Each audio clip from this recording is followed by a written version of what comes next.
Bismillahirrahmanirrahim. Assalamualaikum warahmatullahi wabarakatuh.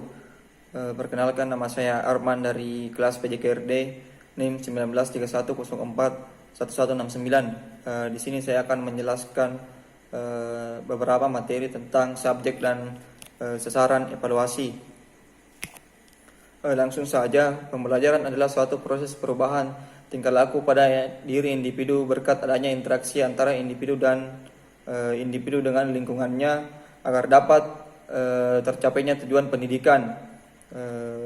Untuk dapat menentukan tercapai tidaknya tujuan pendidikan dan pengajaran perlu dilakukan usaha atau tindakan penilaian atau evaluasi. Penilaian atau evaluasi pada dasarnya memberikan pertimbangan atau harga atau nilai berdasarkan kriteria tertentu.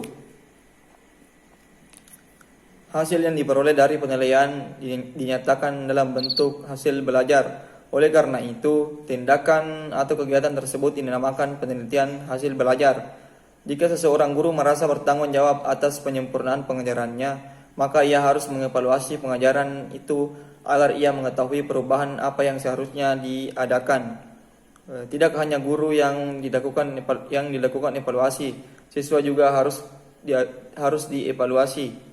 Subjek evaluasi pada kegiatan evaluasi pengajaran bahasa Indonesia adalah guru, sedangkan subjeknya yaitu siswa sebagai sasaran evaluasi.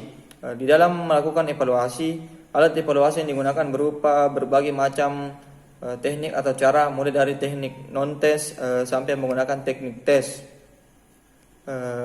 Subjek evaluasi, seseorang yang melakukan pekerjaan penilaian disebut dengan subjek evaluasi. Ada pandangan lain yang disebut dengan subjek evaluasi adalah siswa, yakni orang yang dievaluasi.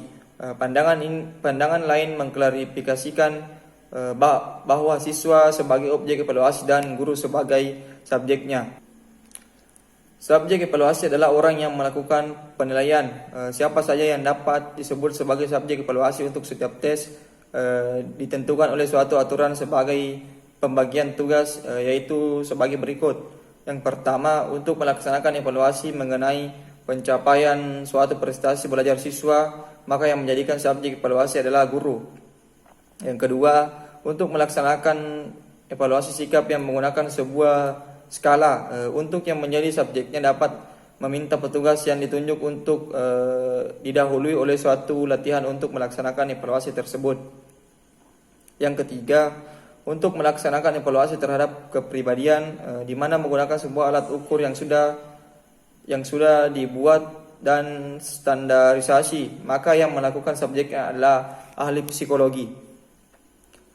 Evaluasi pembelajaran memiliki berbagai tujuan, diantaranya adalah untuk yang pertama, menentukan angka kemajuan atau hasil belajar pada siswa yang berfungsi sebagai yang pertama, laporan kepada orang tua atau wali siswa. Yang kedua, penentuan kenaikan kelas, dan yang terakhir penentuan kelulusan siswa. Selanjutnya, penempatan siswa ke dalam situasi belajar mengajar yang lebih tepat dan serasi dengan tingkat kemampuan, minat, dan berbagai karakteristik yang dimiliki. Yang ketiga, mengenal latar belakang siswa, psikologis dan fisik dalam lingkungan yang berguna baik bagi penempatan maupun penentuan sebab-sebab kesulitan belajar para siswa. Yakni berfungsi sebagai masukan bagi tugas bimbingan dan penyuluhan. Yang keempat, sebagai umpan balik dari guru yang gilirannya dapat digunakan untuk memperbaiki proses belajar mengajar serta program remedial bagi siswa. Yang selanjutnya itu objek evaluasi. Objek yang dimaksud dapat dikatakan sebagai pusat perhatian untuk dievaluasi, yang menentukan evaluasi atau disebut dengan evaluator. Itulah yang disebut dengan objek evaluasi. Misalnya, pada waktu evaluator ingin menilai tinggi badan siswa, maka yang menjadi objek evaluasi adalah tinggi badan siswa. Dengan menggunakan diagram transformasi, maka yang menjadi objek evaluasi adalah semua yang menjadi komponen dalam transformasi tersebut, agar diperoleh gambaran yang menyeluruh tentang mutu dan kebenaran kinerja transformasi yang dijadikan objek evaluasi, yaitu sebagai berikut, yaitu bagian pertama masukan mentah, yang kedua masukan lingkungan, yang ketiga proses transformasi, dan yang keempat keluaran. Adapun menurut teori yang dikemukakan oleh Bloom, ada 3 ranah dan rekaan psikologis manusia yang dapat diamati oleh evaluator, yaitu yang pertama ranah kognitif atau pengetahuan, yang kedua ranah afektif atau sikap, dan yang ketiga ranah psikomotorik atau keterampilan. Selanjutnya, objek atau sasaran penilaian adalah segala sesuatu yang menjadi titik pusat pengamat karena penelitian menginginkan informasi tentang sesuatu tersebut. Sasaran penilaian untuk unsur-unsur meliputi yang pertama yaitu input. Input adalah bahan mentah yang akan dimasukkan ke transformasi. Yang dimaksud dengan bahan mentah adalah calon siswa yang baru akan memasuki sekolah. Calon siswa sebagai pribadi yang utuh dapat ditinjau dari beberapa segi, menghasilkan bermacam-macam bentuk tes yang digunakan sebagai alat mengukur aspek yang bersifat rohani, setidaknya mencakup 4 hal berikut. Yang pertama yaitu kemampuan, yang kedua kepribadian, yang ketiga sikap, dan yang keempat inteligensi. Bagian kedua yaitu transformasi. Yang dimaksud dengan transformasi adalah mesin yang berguna untuk mengubah bahan mentah menjadi bahan-bahan jadi. Dalam dunia sekolah itu yang dimaksud transformasi.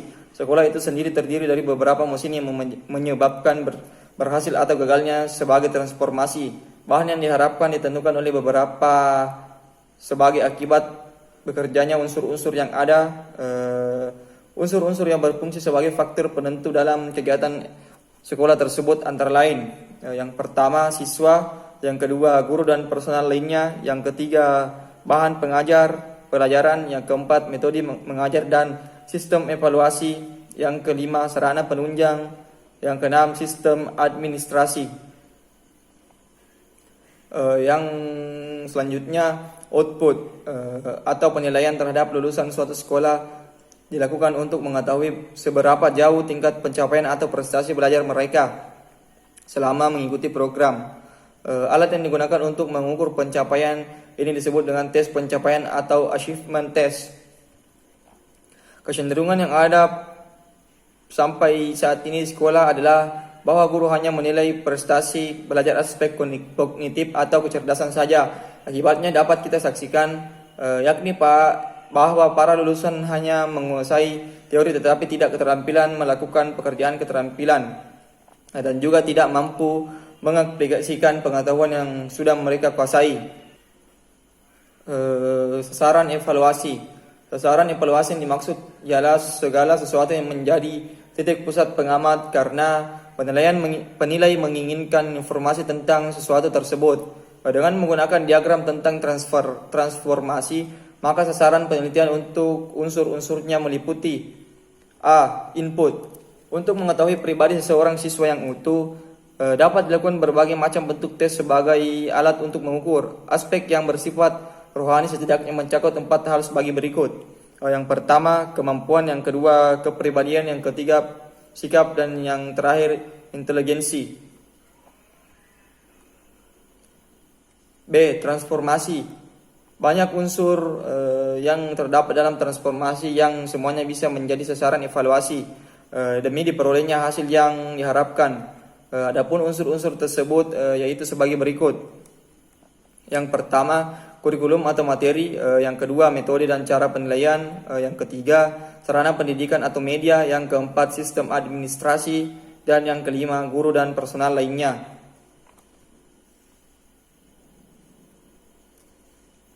Dan yang terakhir output.